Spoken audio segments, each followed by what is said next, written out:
Saya punya chart ini ya, chart Euro USD. Ini adalah Euro USD M5.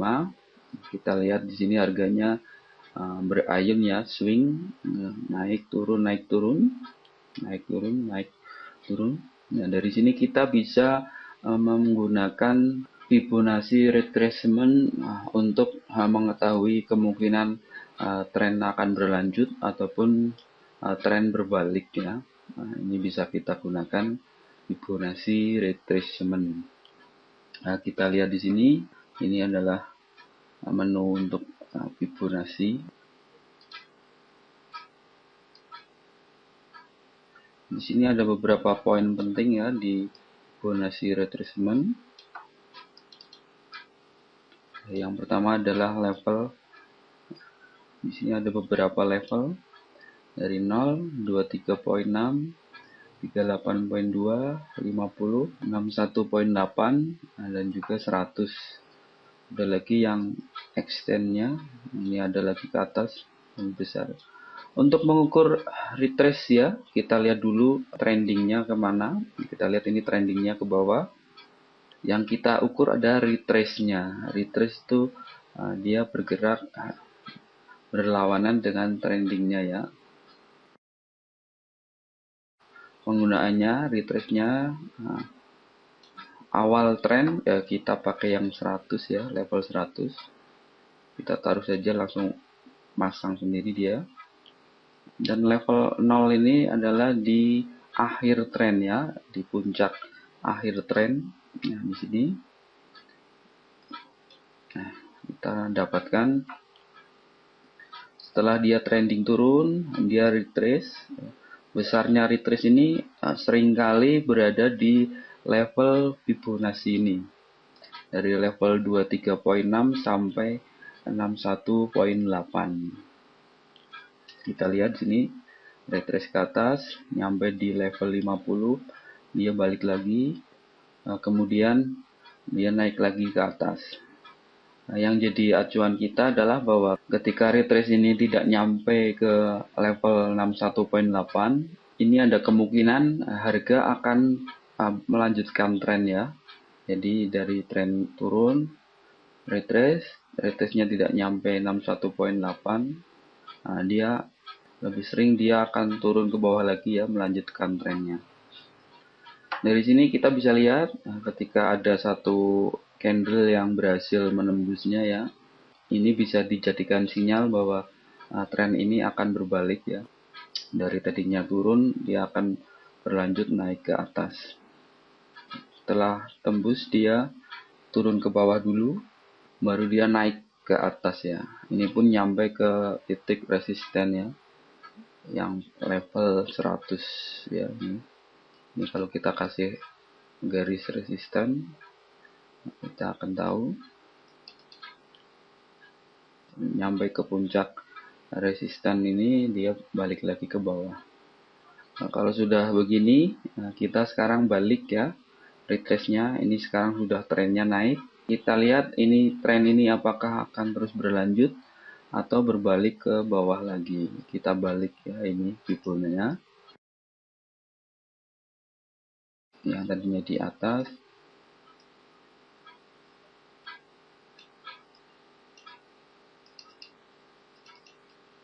Ini tadi titik resisten. Oke, sekarang udah dibalik dan trennya naik ke atas. Kita ingin memastikan tren ini akan terus berlanjut ke atas atau berbalik ke bawah.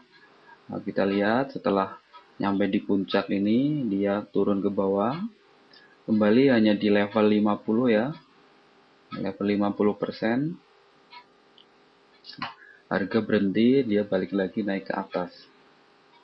Naik ke atas. Sampai tembus resisten ini. Nah, setelah tembus dia konsolidasi harganya ya. Hanya beberapa candle cuman konsolidasi. Kita pahami bahwa tren itu dimulai dari konsolidasi, juga diakhiri dengan konsolidasi. Kita lihat di sini juga harga naik, dia konsolidasi, kemudian keluar dari daerah konsolidasi, dia membentuk tren. Di sini pun sama, dia konsolidasi sedikit, kemudian bergerak membentuk tren. Ini pun sama ya, konsolidasi, turun, ini konsolidasi lagi, dia naik tajam. Di sini konsolidasi lagi, dia turun. Jadi tren itu dimulai dari candlestick yang keluar dari daerah konsolidasi dan diakhiri dengan harga yang konsolidasi. Atau dengan kata lain, tren diawali dengan konsolidasi dan diakhiri dengan konsolidasi juga. Ini bisa jadi sinyal buat kita ya, kalau sudah konsolidasi berarti trennya biasanya akan berhenti ataupun menunggu momentum berikutnya ya untuk kembali bergerak membentuk tren baru. Kita lihat kita sudah di sini tadi ya, sampai level ini dia balik ke atas, ini juga membentuk tren baru ke atas.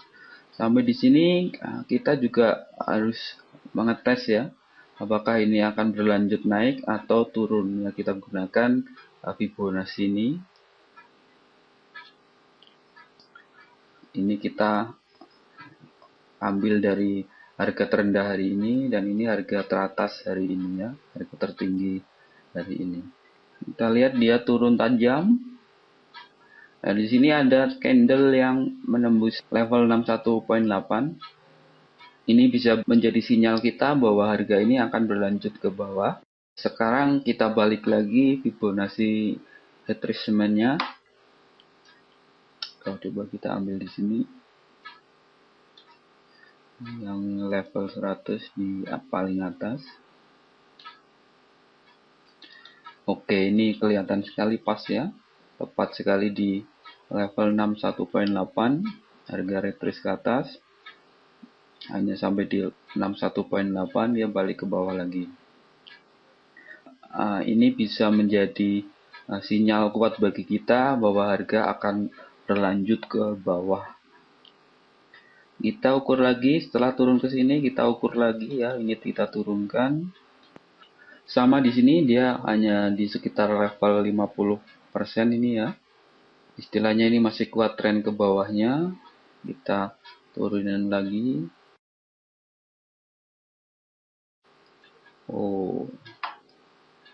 Oke.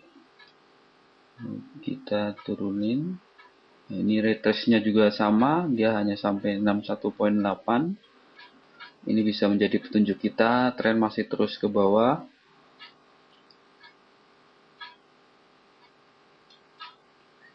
Coba turunin lagi. Retrace-nya juga hanya sampai 23.6 ya, masih kuat.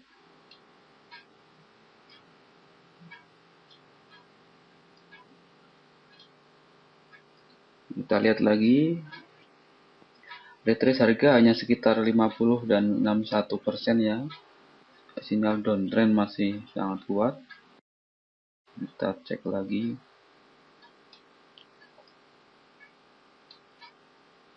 Oke. Kita lihat retrace-nya juga masih di sekitar Fibonacci level.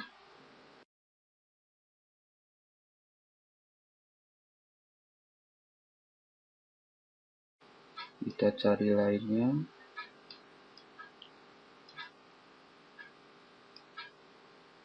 Ini puncak tertinggi. Nah, kita lihat lagi ini betapa powerfulnya tool ini ya. Kita lihat retrace hanya sampai di level 61.8, harga masih ke bawah lagi. Ini memang tool ini sangat powerful.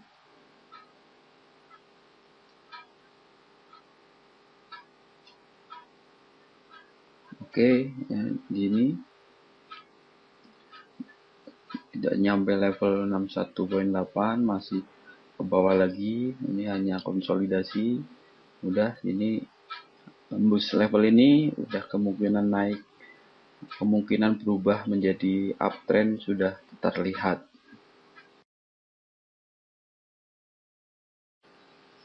Oke, tadi kita sudah melihat cara penggunaan Fibonacci.